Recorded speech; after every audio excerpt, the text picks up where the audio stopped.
ছিলেন একজন বাদশার, একজন রাজার, তিনি ছিলেন কৃতদাস। এখন একদিন বাদশার কাছে খবর এলো যে আপনার যে খাদেম, যে গোলাম লোকমান, সে তো বড় বুদ্ধিমান মানুষ। বলে কেমন? যেখানেই যায় উট ভেড়া ছাগল ইত্যাদি তো পালে, তো যখন যেখানে যায় উট ভেড়াগুলো ছেড়ে দিয়ে তারপরে এক জায়গায় বসে, আর সব রাখালরা তার চারদিকে এসে বসে যায়, আর উনি জ্ঞানপূর্ণ কথা বলে, তার জ্ঞানের কথা শুনে মানুষগুলি হা করে তাকায় থাকে। বাদশা মনে করলেন যে আমার ভেড়া ছাগল রাখে, তার যদি হয় এত জ্ঞান, তো তারও তো আমার আটকায় রাখা ঠিক না। আচ্ছা জ্ঞানটা কেমন, তো একটু পরীক্ষা তো করি। একদিন লোকমানকে তিনি ডাকলেন, ডেকে বললেন, লোকমান তুমি এক কাজ করো, আমার যে ছাগলগুলি তুমি পালতেছো, একটি ছাগলকে জবাহ করে ওর ভিতর থেকে ছাগলের শরীরের সব থেকে উৎকৃষ্ট অংশটা আমার জন্য নিয়ে আসো। হযরতে লোকমান একটা ছাগল জবাহ করলেন এবং ছাগলের কলিজা এনে পিরিচে করে ওনার সামনে হাজির করে দিলেন।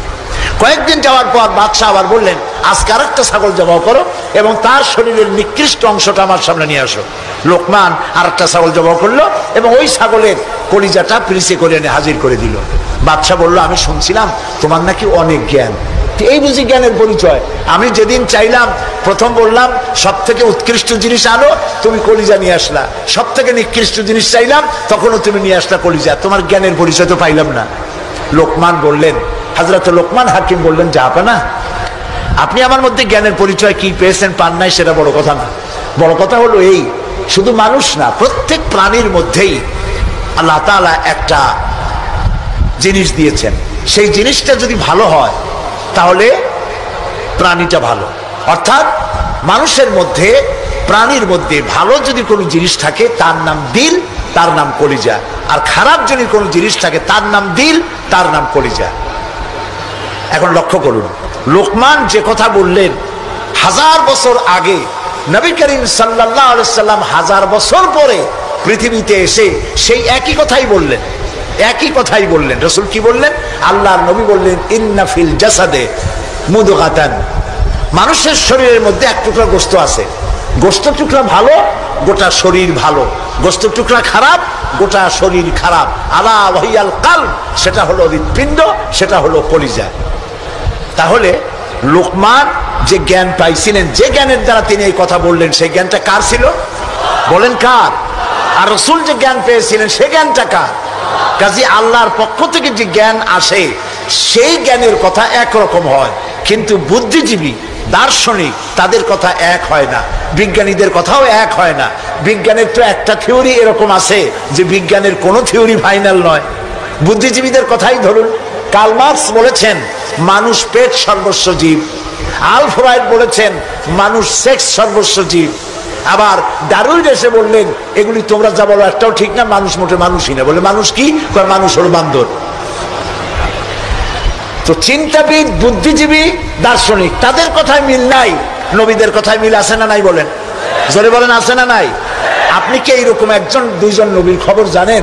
এক নবী বলেছে আল্লাহ এক, আর একজন বলেছেন বেশি হইতে পারে, নাউজুবিল্লাহ। শুনেছেন এরকম? একজন বলেছে মৃত্যুর পরে আরেকটা জীবন আছে, কবর আছে, হাসর আছে, বিচার আছে, সিরাত আছে, মিজান আছে, বেহেশত আছে, দোজখ আছে। আর এক নবী বলছেন নাও থাকতে পারে। এরকম হয়েছে? হয় নাই। আদম আলাইহিস সালাম থেকে মুহাম্মদ সাল্লাল্লাহু আলাইহি সাল্লাম পর্যন্ত সমস্ত নবীদের কথা কয় রকম? স্লোগান কয়টা? সব নবীদের স্লোগান একটি, আর তাদের সবার কথা এক, কারণ তাদের কাছে যে কথা এসেছে একটি অফিস থেকে এসেছে। অফিসটা কার? চিল্লায় বলুন। সমস্ত নবীদের স্লোগান এক ছিল। আদম আলাইহিস সালাম থেকে শুরু করে বিশ্ব নবী মুহাম্মদ রাসূলুল্লাহ সাল্লাল্লাহু আলাইহি ওয়াসাল্লাম পর্যন্ত সব নবীদের স্লোগান ছিল লা ইলাহা ইল্লাল্লাহ, লা ইলাহা ইল্লাল্লাহ, লা ইলাহা ইল্লাল্লাহু মুহাম্মাদুর রাসূলুল্লাহ। সুতরাং দেখা গেল আল্লাহ রাব্বুল আলামিনের থেকে জ্ঞান যারা পায় তাদের কথার মধ্যে কোনো বৈপরীত্য হয় না। হযরতে লোকমান বললেন এই যে কলিজার কথা, দিল, কালব, হার্ট, এটা ভালো, সব শরীর ভালো, এটা খারাপ, সব খারাপ। মন যদি ভালো হয় হাত ভালো কাজ করবে, বলেন ঠিক কিনা? হাত ওজনে কম দেবে না। মন ভালো, ওজনে কম দেবে না হাত, খাদ্যে ভেজাল দেবে না, জমিনের আইল ঠেলবে না, পরনারী স্পর্শ করবে না। সুবহানাল্লাহ বলেন। আর মন যদি খারাপ হয়, চোখ শুধু খুঁজে বেড়াবে মেয়ে লোক কোথায়, পাও খুঁজে বেড়াবে খারাপ জায়গা কোথায়, হাত খুঁজে বেড়াবে খারাপ জিনিস কোথায়, ঠিক কিনা? মন ভালো, সব ভালো। এই দিল আবার তিন প্রকার হয়। দিল কয় প্রকার? তিন প্রকার। কোরআন থেকে বলছি, দিল তিন প্রকার: সুস্থ দিল, অসুস্থ দিল, মৃত্যু দিল। এই তিন প্রকারের দিল। এখন আসুন অ্যানালাইসিসের মাধ্যমে আমরা দেখি আমাদের কোন দিল। সুস্থ দিল কাকে বলে? আল্লাহ রাব্বুল আলামিন বলেন, আল-ইয়াওমা লা ইয়ানফাউ মালুন ওয়ালা বানুন ইল্লা মান আতাল্লাহা বিকলবিন সালিম। এটি হলো সুস্থ দিল। সেই কিয়ামতের দিনে মাল, ধন, সন্তান, সন্ততি কোনো কাজে আসবে না, শুধু উপকারে আসবে প্রশান্ত আত্মা নিয়ে কেউ যদি, প্রশান্ত কাল্ব নিয়ে কেউ যদি আল্লাহর দরবারে উপস্থিত হয়, সেই দিলটা কাজে লাগবে। এটা হলো সুস্থ দিল। অসুস্থ দিল কোনটা? ফি কুলুবিহিম মারাদুন ফাযাদাহুমুল্লাহু মারাদা। তাদের দিলের মধ্যে ছিল একটি রোগ, সেই রোগকে আল্লাহ আরো বৃদ্ধি করে দিলেন। অসুস্থ দিলের নমুনা কি? ওয়াজ ভালো লাগে, সিনেমাও খারাপ লাগে না, মসজিদও ভালো লাগে, কীর্তনও খারাপ লাগে না। এই যে দুইটা ভালো লাগে, এটি হলো অসুস্থ দিল। এটার নাম কি?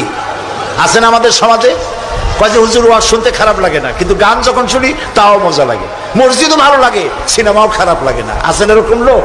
আছে। এটা কেন? এটা হলো এই জন্য যে ইমানের মধ্যে জং ধরে গেছে। সাপে যদি রাত্রে কামড়ায়, রাতের বেলায় সাপে কামড়াইছে, ওজার কাছে যায় লোকেরা। মোমেন শাহীতে ওজা আছে না? ওজার কাছে যায়, যে বলে সাপে কামড়াইছে। এখন ওজা প্রথমে টেস্ট করবে যে সাপটা বিষধর সাপ না বিষহীন সাপ। সাপ তো দুই রকম আছে। যে সাপে কামড়াইলে তাৎক্ষণিকভাবে লোক মারা যায়, ওই সাপরে মোমেন শাহীতে কি বলে? কি বলে? গোখরো সাপ। আর যেটা দেখতে খুব রং ছং মোটা টোটাও আছে, কিন্তু কামড়াইলে কিছু হয় না, ওইটা কি? জোড়া সাপ। এখন জোড়া সাপ না গোখরো সাপ কামড়াইলো কোনটায়?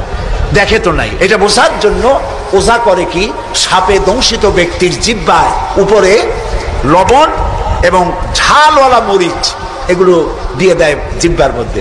যদি সে বলে পানি পানি লাগে, যত মরিচ দেয় তত কয় পানি পানি লাগে, তাহলে বুঝতে হবে বিষধর সাপে দংশন করেছে।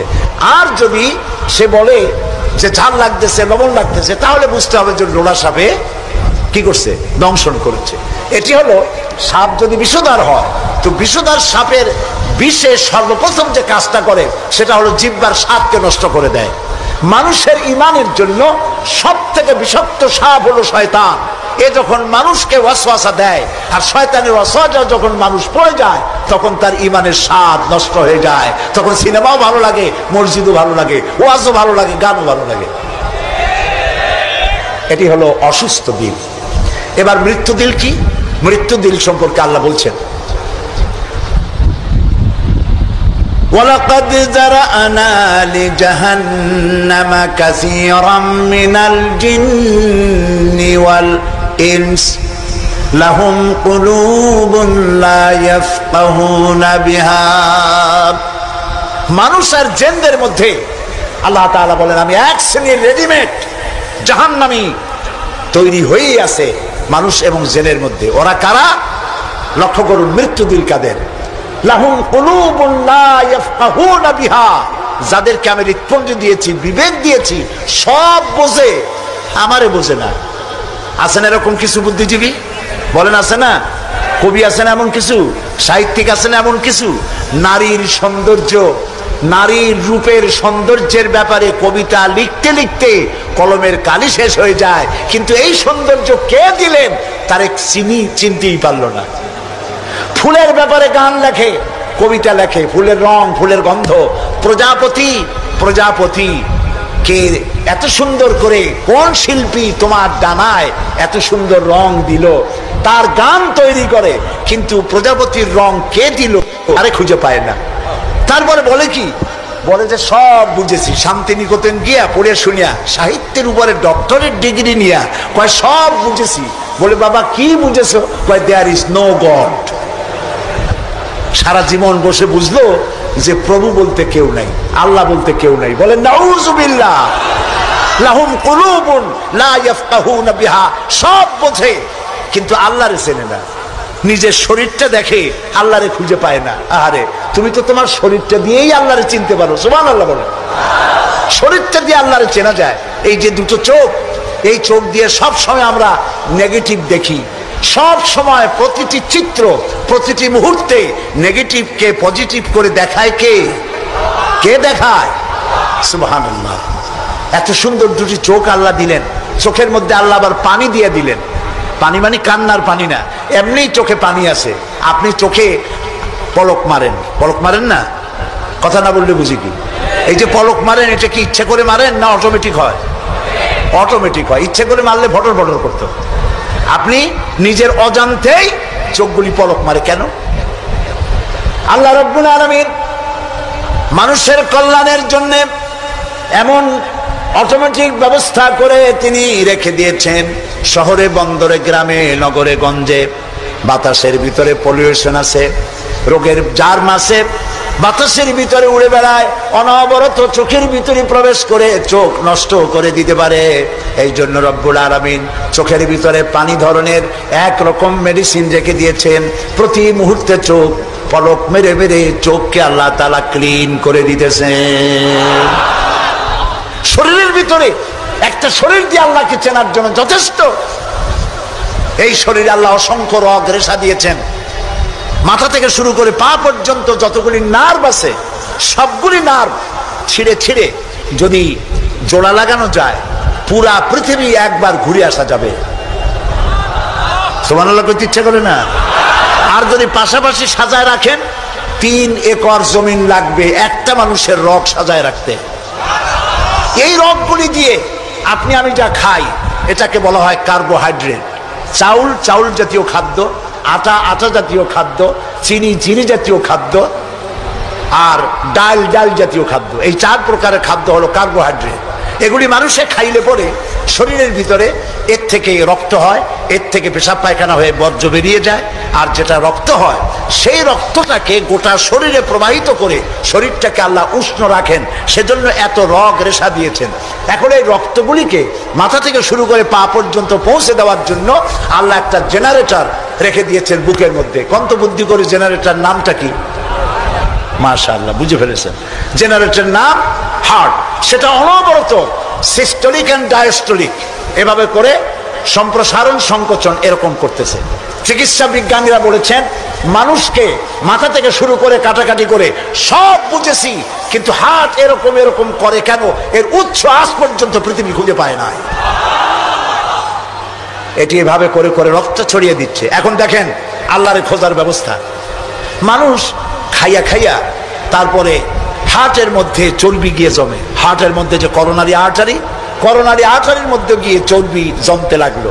হঠাৎ করে রক্ত প্রবাহ যখন বন্ধ হতে থাকে, আর চলতে পারে না, তখন অ্যানজাইনা হয়, হার্টে বেদনা শুরু হয়। এই বেদনা শুরু হলে তাড়াতাড়ি ডাক্তার এনজিওগ্রাম করে তারপর দেখে কতটা নষ্ট হয়েছে। ওইটাকে যদি প্রয়োজন হয় রগ বদলাবার, তখন তাকে বাইপাস করা হয়। বাইপাস করে নতুন রগ লাগাতে হবে। এখন বলেন এই নতুন রগ কোথায়? গরুর রগ লাগাইলে হবে? বলেন ছাগলের রগ? এখন আল্লাহ রব্বুল আলামিনকে চেনা সহজ। ওই রব্বুল আলামিন এমন সুন্দর ব্যবস্থা রেখেছেন, কারো যদি বাইপাস ওপেন হার্ট সার্জারি করার যদি প্রয়োজন হয়, রগের যদি 2-4টা রগ যদি লাগে, আল্লাহ রাব্বুল আলামিন মানুষের হাতের মধ্যে পায়ের মধ্যে স্পায়ার পার্টস কতগুলি রগ রেখে দিয়েছেন। ডাক্তারেরা পা থেকে হাত থেকে সেই রগগুলি নিয়ে হার্টের ভিতরে ওই রগ লাগিয়ে দিয়ে নতুন ভাবে আবার রক্ত সঞ্চালনের ব্যবস্থা করে দেয়। যালিকুমুল্লাহু রাব্বুকুম, এই হচ্ছে তোমাদের রব। সুবহানাল্লাহ বলেন। ইনি আল্লাহ যিনি এই ব্যবস্থা করেছেন। কিডনি লাগে একটা মানুষের জন্য কয়টা? না না, 2টা লাগে না, কিডনি লাগে একটা, কিন্তু আল্লাহ তাআলা দিচ্ছেন কয়টা? 2টা। একটা যদি অকেজ হয়ে যায় তো আরেকটা দিয়ে যেন কাজ হয়। লক্ষ্য করুন, আপনার মেমোরি, আপনার মগজ, আপনার ব্রেন, যে ব্রেনটা, যে মগজটা মাথার মধ্যে আছে, এই মগজের মধ্যে রয়েছে অসংখ্য সেল, কোষ, CELL, অসংখ্য কোষ। মেমোরি কোষ, বুদ্ধির কোষ, শোকের কোষ, সুখের কোষ, অনুভূতির কোষ, মানে আপনার জন্য, এরপরে ডাটা ইনফরমেশন রক্ষা করার জন্য কোষ। অনেকগুলি সেল আছে। মেমোরি সেল যেটা আছে মগজের মধ্যে, সারা পৃথিবীর সকল ডাটা, সকল ইনফরমেশন, সকল তথ্য যদি আপনার মেমোরিতে আপনি ঢুকান, এই মেমোরি সেলে এত জায়গা, পৃথিবীর সব ডাটা ঢুকাবার পরেও 100 ভাগের 1 ভাগ জায়গা ভরবে না। দেখুন অবস্থা। আপনি বসে আছেন চেয়ারে, অফিসে কাজ করছেন, হঠাৎ করে অনুভব করলেন কে যেন জামা গেঞ্জি ফুটো করে আপনার পিঠের মধ্যে নিডেল ঢুকাই দিয়েছে। কে দিল? কে দিল? ও, তাও তো বুঝে ফেলেছেন, মশা। জামা কাপড় সুদ্ধা নিডেল ঢুকাই দিয়েছে। আপনি কিন্তু টের পাইছেন না? টের পান নাই? টের পেয়েছেন কিনা? এই টের পাওয়ার জন্য আল্লাহ রাব্বুল আলামিন চামড়ার মধ্যে অসংখ্য কোটি কোটি লোমকূপ সৃষ্টি করেছেন। লোমকূপ দিয়ে ঢুকলো, আপনি টের পেয়ে গেছেন। টের পাওয়ার সাথে সাথে এই খবরটা চলে গেছে বুদ্ধির কাছে। বুদ্ধির একটা সেল আছে না ব্রেনে, আপনার ওই যে মগজের মধ্যে, ওইখানে চলে গেছে খবর যে পিঠের মধ্যে একজন ইনজেকশন করতে গেছে। বুদ্ধির সেল সাথে সাথে হাতের উপরে ফ্যাক্স পাঠায় দিয়ে ফ্যাক্স ঠাট করে মেরে দিয়েছে পিঠের উপরে, মশার গোষ্ঠী সাফ হয়ে গেছে। সময় লাগে নাই 1 সেকেন্ডও, সাথে সাথে অ্যাকশন, ডাইরেক্ট অ্যাকশন। সুবহানাল্লাহ। কপালে যদি থাকে আল্লাহরে চিনতে কষ্ট হয় না, আর কপালে না থাকলে শান্তিনিকেতন থেকে PhD ডিগ্রি করে কাফের হয়ে যায়, মুরতাদ হয়ে যায়, কপাল পড়ে যায়। এই জন্য অল্পের মধ্যে বুঝতে সহজ, যদি ঈমান থাকে কিসমতে। প্রিয় ভাই সব, আল্লাহ রাব্বুল আলামিন বলছেন লাহুম কুলুবুন লা ইয়াফকাহুনা বিহা, তাদেরকে হৃদয় দিয়েছি, তাদেরকে বিবেক দিয়েছি, সব বুঝলো, আমারে বুঝলো না। তাদের আমি কান দিছি, সব শুনলো, কিন্তু আমার কথা, হকের দাওয়াত শুনলো না। চোখ দিলাম, সব দেখলো, কিন্তু সবকিছু দেখে আমারে খুঁজে পাইলো না। এদের অবস্থাটা কি? আল্লাহ রাব্বুল আলামিন বলেন উলাইকা কাল্লানাম, এরা চতুষ্পদ জানোয়ারের মতো। আল্লাহ বলেন না, তাতেও হয় না, বালহুম আদাল, এরা জানোয়ারের চাইতেও নিকৃষ্ট। বলেন নাউজুবিল্লাহ। জানোয়ারের চাইতেও নিকৃষ্ট। আমি চিন্তা করলাম যে আল্লাহ তাআলা জানোয়ার বলছিলেন, তা তো একটা ঠিক ছিল। জানোয়ার বলেছেন, জানোয়ার কে বললেন? পশু কে বললেন? আল্লাহ তাআলা বলেছেন। এখন চিন্তা করলাম আল্লাহ পশু বললেন, ঠিক আছে, কিন্তু পশুর চাইতেও খারাপ এই কথাটা বললেন কেন? বুঝে আসতেছিল না। আল্লাহ তাআলা বলেন, কোরআন যদি কেউ বুঝতে চায় তো বুঝার জন্য আমি তার দিল খুলে দেবো। সুবহানাল্লাহ। ওয়া মান ইয়াত্তাকিল্লাহা ইয়াজআল লাহু মাখরাজা, আল্লাহকে ভয় করে কেউ পথ চলতে চাইলে আল্লাহ পথ তৈরি করে দেন।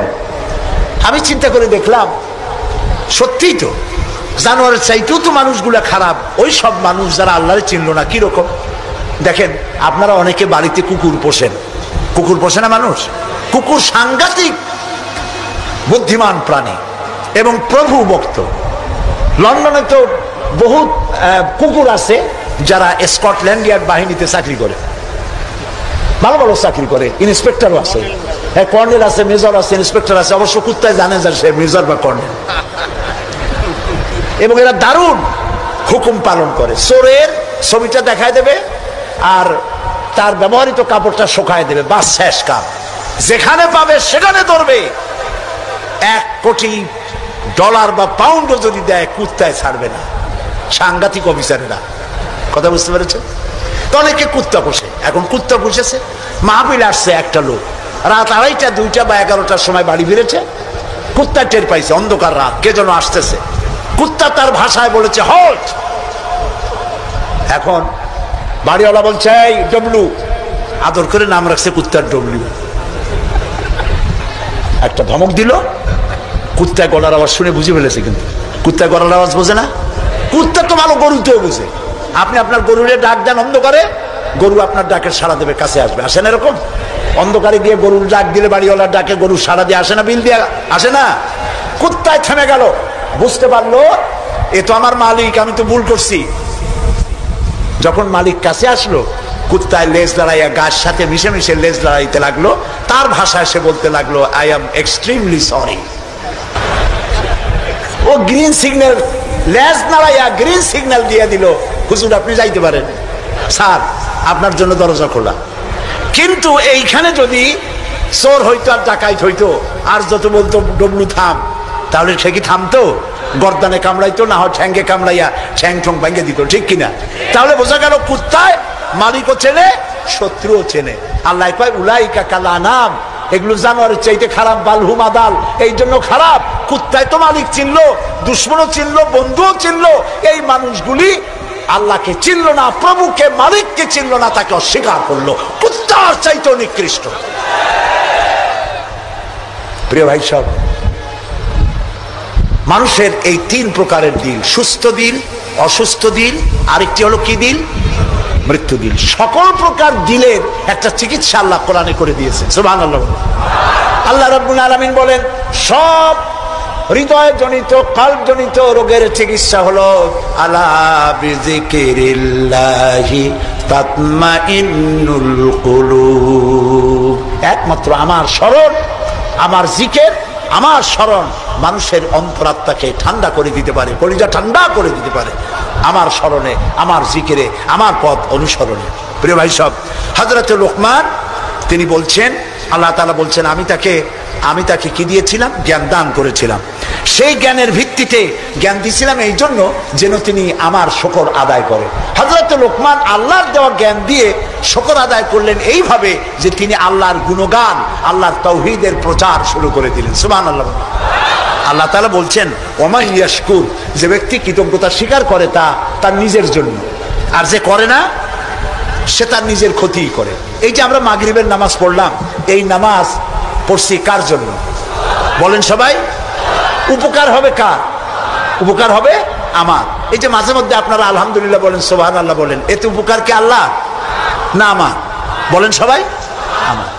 তাম পৃথিবীর এটা এই জন্য যে আল্লাহ তাআলা বিরাটত্ব, খুব লক্ষ্য করুন, আল্লাহ তাআলা বিরাটত্ব, মহানত্ব, শ্রেষ্ঠত্ব এবং মর্যাদার যে স্তরে আল্লাহ তাআলা আছেন, আমরা শুকর করে, প্রশংসা করে, সেজদা করে সেই স্তর থেকে 1 ডিগ্রি উপরে উঠাইতে পারবো না। এবং যেখানে তার মর্যাদা আছে, সারা পৃথিবীর সব মানুষ যদি আল্লাহকে অস্বীকার করে, ওই স্তর থেকে 1 ডিগ্রি নিচে নামানো যাবে না, অসম্ভব। এই জন্য কৃতজ্ঞতা যে প্রকাশ করে সে আল্লাহর জন্যই করে। আমরা যদি আল্লাহর জিকির আজগার না করি, আল্লাহর ক্ষমতা শেষ নাকি? বলেন।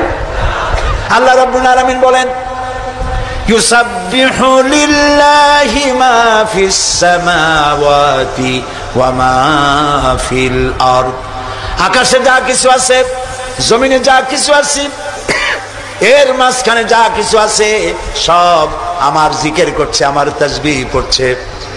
আপনারা বসন্তকালে গাছের ডালে শোনেন কোকিল পাখি কুহু কুহু করে ডাকতেছে।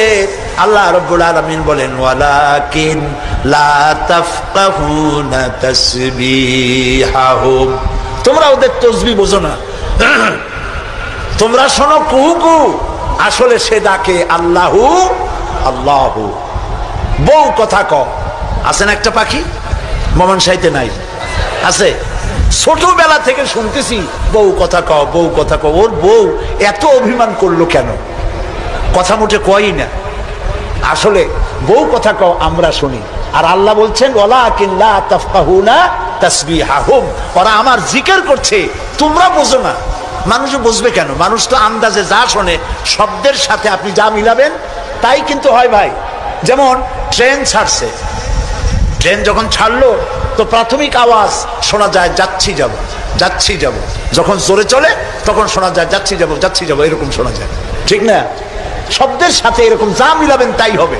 এক ব্রিটিশ নাগরিক নাকি আসছিল বাংলাদেশে, আসে দেখে জমিনে চাষ করতেছে এক লোক দুপুরবেলা। তো তারে গিয়ে ব্রিটিশ নাগরিক জিজ্ঞেস করতেছে ইংলিশ, বেটা হাউ ডু ইউ ডু? তো কৃষক বলতেছে আমার বুঝি খাইয়ে খেয়ে কাম নাই, এখন তোমার সাথে আমি এই চাষ ছাড়িয়ে দিয়ে হাডুডু খেলবো, এটা কথা হইলো নাকি? মানে শব্দের সাথে মানুষ যা মিলাইতে চায় তাই মেলে।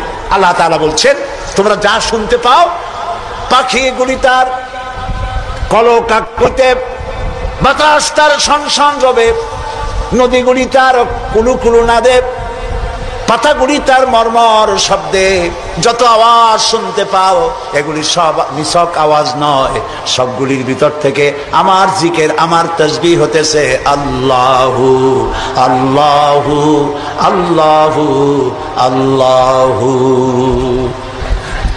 হযরত লোকমান বলেন, আল্লাহ তাআলা শোনাচ্ছেন লোকমানের কথা, وَإِذْ قَالَ لُقْمَانُ لِابْنِهِ وَهُوَ يَعِظُهُ يَا بُنَيَّ لَا تُشْرِكْ بِاللَّهِ।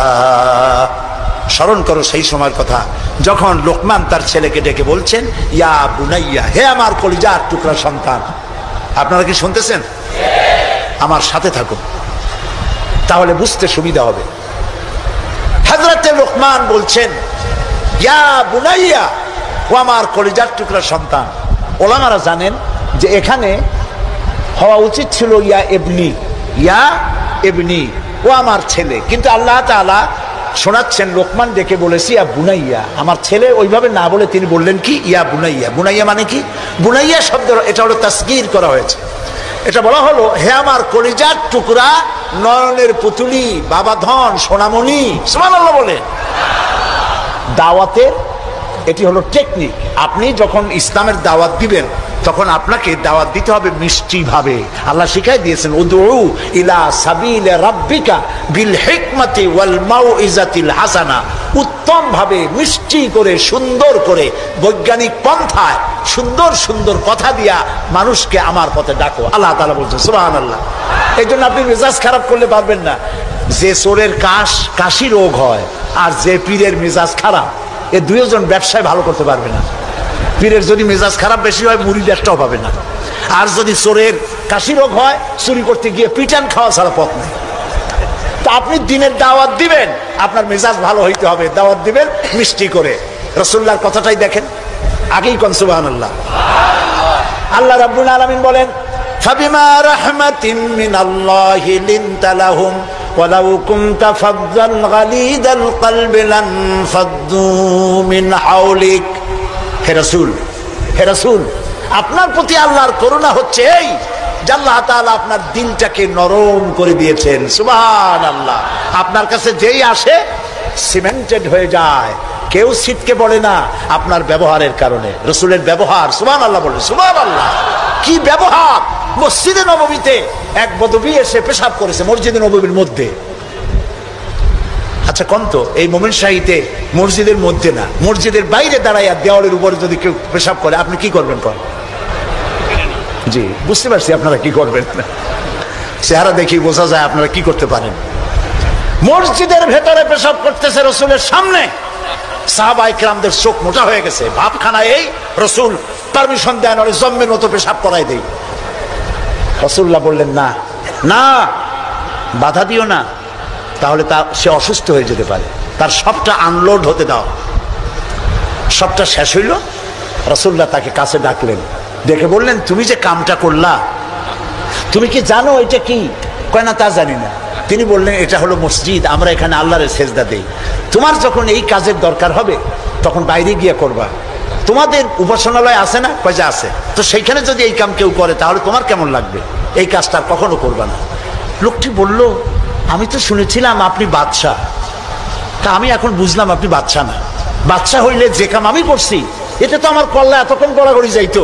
আপনি তো বাদশাহ না, আপনি অবশ্যই অবশ্যই আল্লাহর নবী, কোনো সন্দেহ নাই আমার মনের মধ্যে। এই ছিল রাসূলের ব্যবহার। রাসূলুল্লাহ সাহাবীদের দিকে তাকায় বললেন, ইন্নামা বুইসতুম মুয়াসসিরিন, ও সাহাবীরা, আল্লাহ তোমাদেরকে পাঠাইছেন মানুষের কাছে দ্বীনকে সহজ করার জন্য, কঠিন করার জন্য নয়। রাসূলুল্লাহ যখন দাওয়াতের লোক পাঠাতেন বলতেন, ইয়াসসিরু ওয়ালা তুআসসিরু, মানুষকে সহজ করে দ্বীন বুঝাও, কঠিন করে বুঝায়ও না। বাশশিরু ওয়ালা তুনাফিরু, বেহেশতের খবর দিয়া মানুষকে দ্বীনের পথে ডাকো। জাহান্নাম জাহান্নাম, এটা করলে জাহান্নাম, সেটা করলে জাহান্নাম, জাহান্নামের ভয় দেখিয়ে মানুষকে দ্বীনের রাস্তা থেকে সরিয়ে দিও না। সুবহানাল্লাহ। এই ছিল রাসূলের ব্যবহার। তাই মানুষকে দাওয়াত দেওয়ার সময় টেকনিকটা, লোকমানের দাওয়াত ছেলের প্রতি আল্লাহ কত পছন্দ করেছেন। তিনি ডেকে বলছেন, ইয়া বুনাইয়া, ও আমার কলিজার টুকরা, আমার বাবা। আপনি নিজে আছে না মোমেন শাহীতে এমন বখাটে ছেলে, মাথায় উল্লুকের মতো চুল, হাতে ভাল্লুকের মতো নখ, গলায় সোনার সেন, এরকম মোমেন শাহীতে নাও থাকতে পারে। কিছু পোলাপান আছে মাথায় চুল টুল রাখিয়া একটা কেমন কেমন ভাব, তারপরে গলায় মোটা সোনার চেন, পৌষ মাসের শীতেও সামনের 2-3টে বোতাম খুলে থই, লোকেরা যেন বোঝে উনি একখান কিছু ঝুলাইছে। এইরকম ছেলেকে যদি আপনি তো রাগ করে আছেন, ছেলে আপনার কথা শোনে না, যদি ভাত খাওয়ার সময় ডাকেন, সোনামণি, বাবা, কলিজার টুকরা, নয়নের পুতুলি, আব্বু, একটু কাছে আয়, আরে ও যত বড় খারাপ হোক আপনার পায়ের কাছে চলে আসবে। আপনি ওর কপালে একটা চুমা দেন, ওর গালে একটা চুমা দেন, আব্বু এই যে তুমি জামা কাপড় পরছো এগুলো মাইকেল জ্যাকসনের জন্য শোভা পায়, তুমি রসুলের উম্মত, মুসলমান মায়ের পেটে আসছো, এটা তোমার জন্য শোভা পায় না আব্বু, এই কামটা তুমি করো না, আমার অসম্মান হয় সমাজে। এই কথা বললে হাজার রাত ও শোনার চাইতে আপনার এই মধুর ডাকে আপনার ছেলেকে হেদায়েত হতে পারে। হযরতে লোকমান এইটা শিখাইছেন, ইয়া বুনাইয়া, ও আমার কলিজার টুকরা সন্তান। নসিহত শুনে মনে হয় যে ছেলে খুব ছোট, কিন্তু আসলে ছোট না। ছোট ছেলের এত বড় নসিহত করা যায় না। নসিহতের গুরুত্ব বুঝে বোঝা যায় ছেলে ছোট না ছেলে বড়, কিন্তু ডেকেছেন তিনি সোনামণি বলে। যেমন আমাদের দেশে খোকা আছে, গেদা আছে। আমাদের বরিশালে পিরোজপুরে বাচ্চা ছেলেদেরকে আদর করে ডাকে গেদা, আর বেশি আদর করলে কয় গেদু। মোমেন সাহেব কি কয়? খোকা কয় না? খোকা বা গেদা কিছু বলে তো বাচ্চাদেরকে? গেন্দা, গেন্দা, গেন্দা তো আরো মজা। এখন গেন্দা, জি। তো খোকারে ডাক দিল, এই খোকা, গেন্দু, আরে মেহমান আসছে, একটু চাটা নিয়ে আয়। মেহমান মনে করে গেন্দু বুঝি খুব ছোট, গেদা খুব ছোট। গেদা যখন চা নিয়ে আসলো, দেখা গেল গেদা শুধু ছোটই না, শুধু নিজে গেদা না, কয়েক গেদার বাপও। হযরত লোকমান ছেলেকে আবেগ ভরা মন দিয়ে ডাকতেছেন, ইয়া বুনাইয়া, ও আমার কলিজার টুকরা সন্তান, শোনো, লা তুশরিক বিল্লাহ, আল্লাহর সাথে কাউকে শরীক স্থাপন করো না। জোরে বলেন সুবহানাল্লাহ। প্রথম দাওয়া। আমার উচিত ছিল আমার সন্তানকে এই কথা শেখানো যায়, আল্লাহর সাথে শরীক করবা না। ইন্না শিরকা লা যুলমুন আযীম, শিরক হচ্ছে মস্ত বড় জুলম। কে বলেছেন? জুলুম কারে বলে? ওলামারা বুঝবেন। জুলম বলা হয় ওয়াদউশ শাই ফি গায়রি মুহাল্লি, যেখানে যে জিনিস রাখার নয় সেইখানে সেই জিনিস রাখার নাম জুলম। যেমন এই টুপি রাখার জায়গা কোথায়? মাথায়। যদি হাঁটুর উপরে থুই তাহলে টুপির উপরে কি করা হলো? জুলুম করা হলো। নৌকা রাখার জায়গা কোথায় বলেন? সেটা যদি রাস্তার উপরে টানায় থই তাহলে নৌকার উপরে কি করা হয়? জুলুম করা হয়। যে জিনিস যেখানে রাখার ওটা সেখানে রাখতে হবে, উল্টা করলে কি হবে? জুলুম হবে। হযরতে লোকমান বলছেন, ইন্না শিরকা লা যুলমুন আযীম, শিরক হচ্ছে মস্ত বড় জুলম। তাহলে শিরকটা কি? শিরক হলো আল্লাহর কাছে যেসব সাহায্য পাওয়া যায় ওই সব সাহায্য অন্যের কাছে চাওয়া যাবে না। সাহায্য, ওয়াইজা সাআলতা ফাসআলিল্লাহ ওয়াইজা ইসতাআনতা ফাসতাইন বিল্লাহ, ক্বালা নবী সাল্লাল্লাহু আলাইহি ওয়াসাল্লাম। নবী করিম সাল্লাল্লাহু আলাইহি ওয়াসাল্লাম বলেছেন, কিছু চাইতে হলে কার কাছে চাও? অন্যের কাছে চাইলে কি হবে? শিরক হবে। কোনটা একটু বোঝেন। আপনারা বিরক্ত হচ্ছেন না তো? নিতান্ত পেশাব পায়খানার বেগ না হলে মানুষের মধ্য দিয়ে হাঁটবেন না, একটু বলে নিলাম। আমি আপনাদেরকে কাউকে কষ্ট দিতে চাই না। নিতান্ত প্রচন্ড পেশাব পায়খানার চাপ না হলে মানুষের মধ্য দিয়ে হাঁটা ঠিক না। মুসলমানদেরকে কষ্ট দেওয়াও কবিরা গুনার শামিল। তো আল্লাহ তাআলার সঙ্গে চাইলে পরে চাওয়াটাই শিরক নয়। যেমন আমার ঘরে অনেক সময় মেহমান আসে, আমার ঘরে চা বানাবো, চিনি নেই, তখন আমার ঘরের কাজের লোককে বলা হয় দোতলায় যাও বা তিনতলায় যাও, একটু চা, একটুখানি চায়ের পাতা বা একটুখানি চিনি চাই নিয়ে আসো। এটা কিন্তু শিরক না। আমি বাড়ি বানাইতেছি, টাকায় কুলাইতে পারছি না, আমি দেলোয়ার হোসেন খান দুলু ভাইকে বললাম, ভাই আমরা তো পার্লামেন্টে একসাথে থাকি, আমি তো টাকায় কুলাইতে পারতেছি না, আমার 10 লাখ টাকা দেন। এটা শিরক না। কথা কি বুঝে আসতেছে? কোনটা শিরক? শিরক হলো বিবাহ করেছে 8-10 বছর বাচ্চা হয় না, এই বাচ্চা আপনি কোনো খাজা বাবা কোনো পীরের মাজারে চাইতে পারবেন না, এটার নামই শিরক। আমার অসুখ হয়েছে, আমি রোগ মুক্তির জন্য কোনো পীরের নামে মানত করতে পারি না, হারাম। মানুষের নামে মরা পীর অথবা জীবিত পীর, কোন পীরের নামে মানত এবং তার কাছে আশা পূরণের জন্য যাওয়া জায়েজ নাই, হারাম, হারাম এবং হারাম। সন্তান দেবে কে? চিল্লায় বলেন। সন্তান দেওয়ার মালিক তিনি, তিনি ছাড়া কেউ সন্তান দিতে পারে না। এই দেখুন কোরআন, কোরআনে কারিমে রব্বুল আলামিন বলেন, আমি কাউকে কন্যা দেই, আমি কাউকে পুত্র দেই, কন্যা দেই না, কন্যা দেই তো পুত্র দেই না, আবার কাউকে কন্যাও দেই পুত্রও দেই, আবার কাউকে কিছুই দেই না। ইন্নাল্লাহা আলা কুল্লি শাইইন কাদির, সমস্ত জিনিসের উপরে ক্ষমতা কার? সবাই বলেন আল্লাহ তাআলার ক্ষমতা। আচ্ছা, আরেকটা কথা বলেন, আপনারা জবাব দেন, পীর বুজুর্গ তারা বড় না নবীরা বড়? কারা বড়? মানুষে বোঝে না, সেই জন্য বলে পীর পয়গম্বর। কথা বলতে গিয়ে বলে পীর পয়গম্বর, মনে হয় যেন পীর আসছে আগে পয়গম্বর আসছে পরে। কি অন্যায় কথা। প্রিয় ভাই সব, পীর আর নবী তুলনা দেওয়া মোটেও জায়েজ নাই। তবে একথা আমি বলতে পারি, সারা পৃথিবীর সব পীর, সারা পৃথিবীর সব আলেম, সব যদি একত্রিত হয় একজন নবীর জুতার সমান হবে না। বলেন সুবহানাল্লাহ। তারা আল্লাহর নবী, কোন নবীর কোনো ভুল নাই, গুনাহ নাই, মাসুম, বেগুনাহ, আল্লাহ নিজে তাদেরকে হেফাজত করেন। সুবহানাল্লাহ। এবার দেখুন, আমরা সন্তান চাইতে আমাদের লোকেরা গেল মাজারের কাছে, আর হযরতে জাকারিয়া আলাইহিস সালাম সূরা আলে ইমরান, আমি কি গল্প করতেছি না কোরআন শুনাইতেছি? সূরা আলে ইমরান আপনারা পড়বেন। সূরা আলে ইমরানের মধ্যে আছে হযরতে জাকারিয়া আলাইহিস সালাম বুড়া হয়ে গেছেন, সন্তান নাই, একটাও নাই। তিনি আল্লাহর কাছে ফরিয়াদ করলেন, আল্লাহ আমি একদম বেওয়ারিস হয়ে যাব মরিয়া, তুমি আমাকে একটা সন্তান দিও। একদিন তিনি নামাজ পড়তেছিলেন, নামাজের মধ্যে হযরতে জিবরাইল আলাইহিস সালাম আসলেন। হযরতে জিবরাইল ওহী নাযিল করলেন। আল্লাহ তাআলা বলেন, হে জাকারিয়া, আমি তোমাকে সুসংবাদ দিতেছি, তোমাকে একটি পুত্র সন্তান দেওয়া হবে। পুত্র সন্তানটি জন্মগ্রহণ করার সঙ্গে সঙ্গে নাম রেখে দিও ইয়াহইয়া। ছেলে হবে, সন্তান হবে, সন্তান হবে ছেলে, আর নাম রেখে দিলেন কে? আল্লাহ নিজেই। হযরতে জাকারিয়া প্রশ্ন করলেন জিবরাইলকে, জিবরাইল, আল্লাহ তো বললেন যে আমারে আল্লাহ ছেলে দিবেন, কিন্তু এই ছেলেটা হবে কেমনে? আমি তো বুড়া, সোজা হয়ে খাড়াইতেও পারি না, আমার বউ হলো বুড়ি, আকিম, বন্ধা, বাজা, জিন্দিগিতে বাচ্চা হয় নাই, আমি বুড়া, বউ বুড়ি, বাচ্চা হবে কেমনে? হযরত জিবরাইল জবাব দেন নাই। জবাব দিয়েছেন কে? মাত্র একটি শব্দ দিয়ে জবাব দিয়েছেন তিনি। আল্লাহ তাআলা বলেছেন, কাযালিক, যেমনি ইচ্ছে করি তেমনি বাচ্চা দেব। সুবহানাল্লাহ বলে। আল্লাহ তাআলা কিছু করতে চাইলে তিনি তো কুন ফায়াকুনের মালিক। দুইটা অক্ষর, কোন, কাফ আর নুন, কোন। আল্লাহ বলেন কোন, দেনান দেয়ার হয়ে যায়। সুবহানাল্লাহ। আল্লাহ তাআলা মানুষ বানাবেন, বাপ মা কিছু দরকার নাই, খালি কতটুকু মাটি হইলি ইনশাআল্লাহ। পারছে কিনা বানাইতে? বলেন, নাম কি? দাদাও দরকার নাই। আল্লাহ মানুষ বানাবেন, বাপ মা, বাপের দরকার নাই, খালি একটা মেয়ে লোক দরকার। পারছে না বানাইতে? কে তিনি?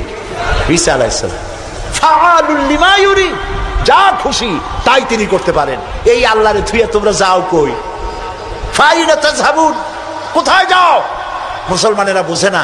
প্রিয় ভাই সব, আফসোস করে বলি, লোকেরা মাজারে যায়, মাজারে যাইয়া যা করে এই মুসলমানরা, মুসলমানই থাকে না।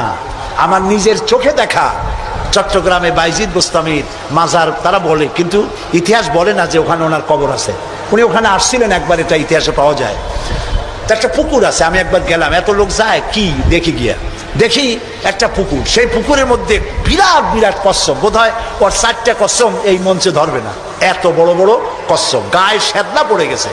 মুসলমান, মাথায় টুপি, মুখে দাড়ি, গরুর কলিজা, খাসির কলিজা নিয়ে গেছে, কাঁচা কাঁচা কচ্ছমরে খাওয়ায়, আর কচ্ছমের পায়ে হাত দিয়ে চুমা খায়। নাউযুবিল্লাহি মিন যালিক।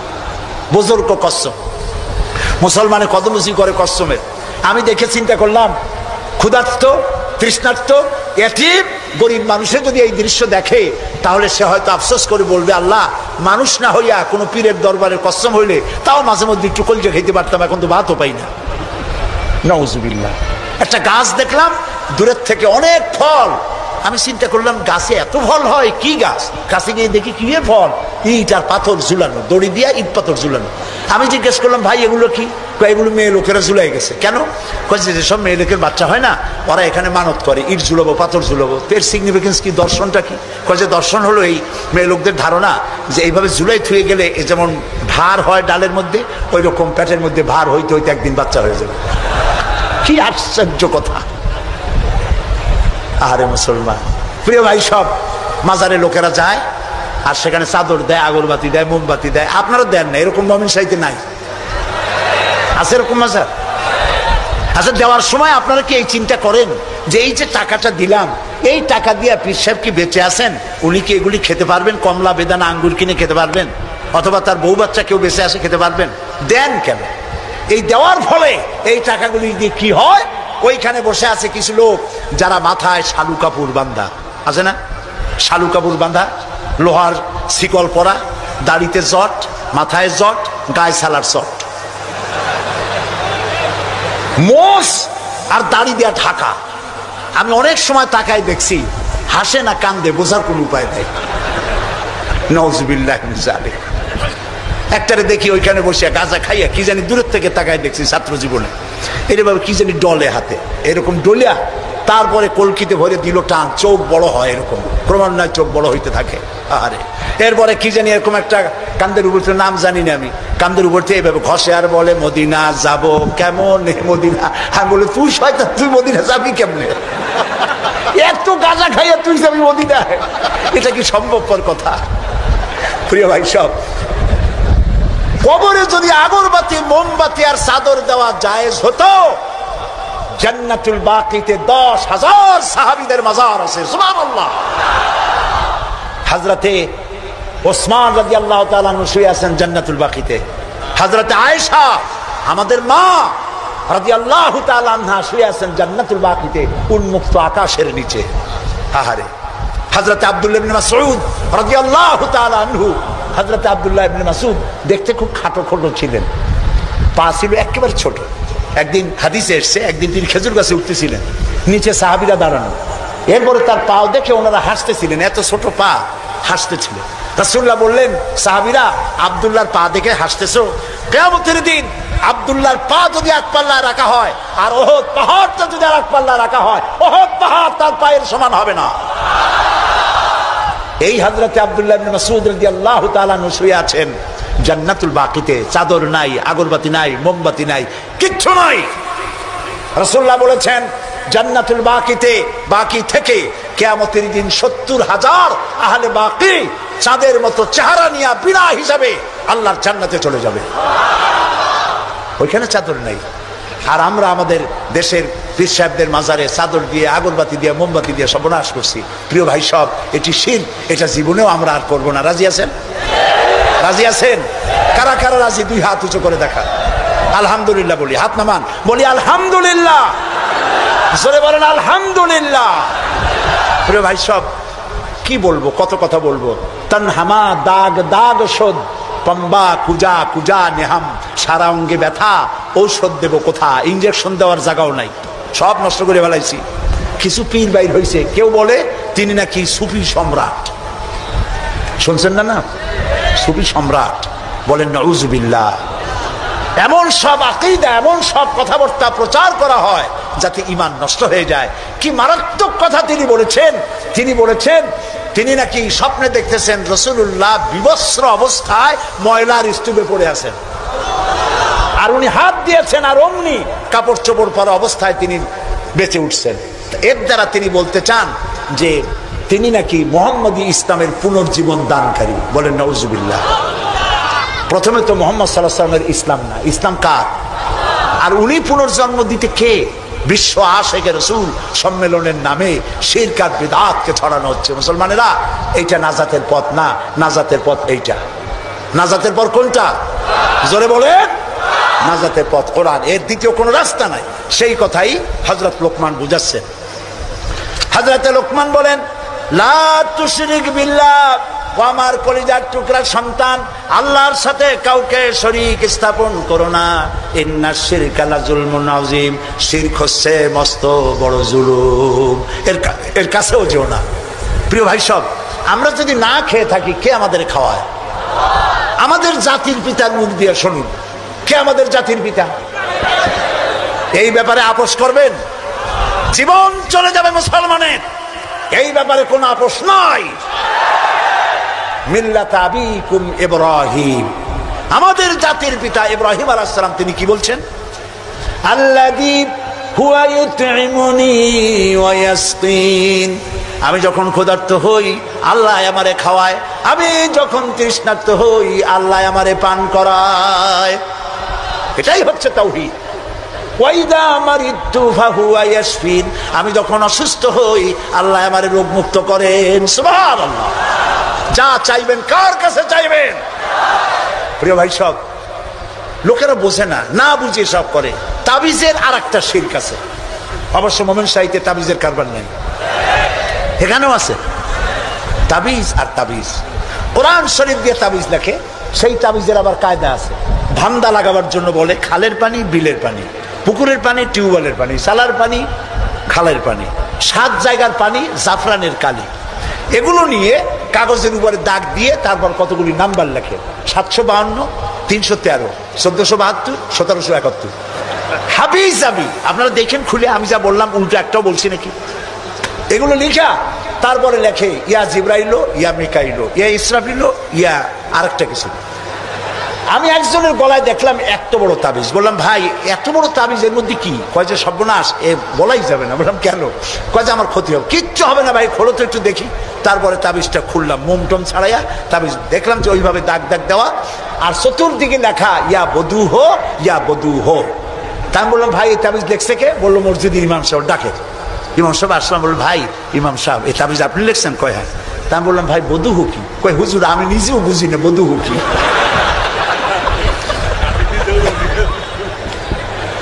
এখানে ওলামাই কেরাম আছেন, তারা হয়তো জানতে পারেন, আমি আমার বিদ্যা যতটুকু আমি বধু চিনি নাই কি জিনিস। এই সব তাবিজ লিখে লিখে গলায় ঝুলানো হচ্ছে।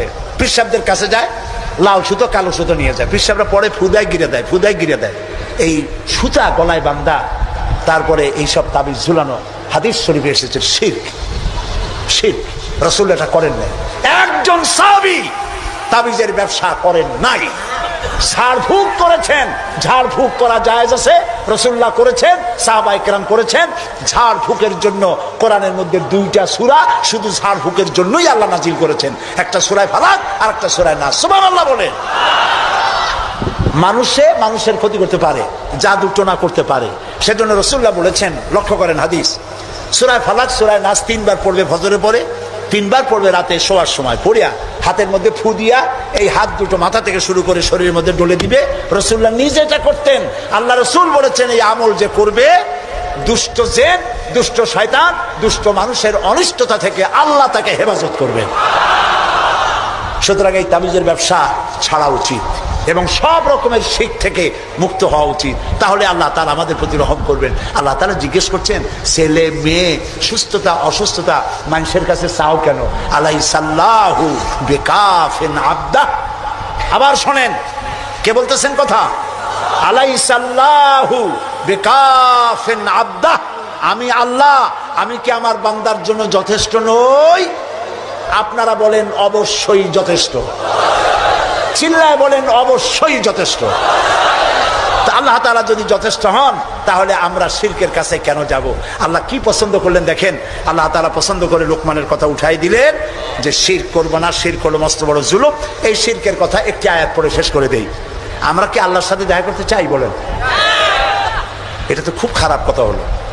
আমি বললাম আমরা কি আল্লাহর সাথে দেখা করতে চাই? এই 4-5 জন করে চাই, আর বাকি লোকের অবস্থা তো খুবই করুন।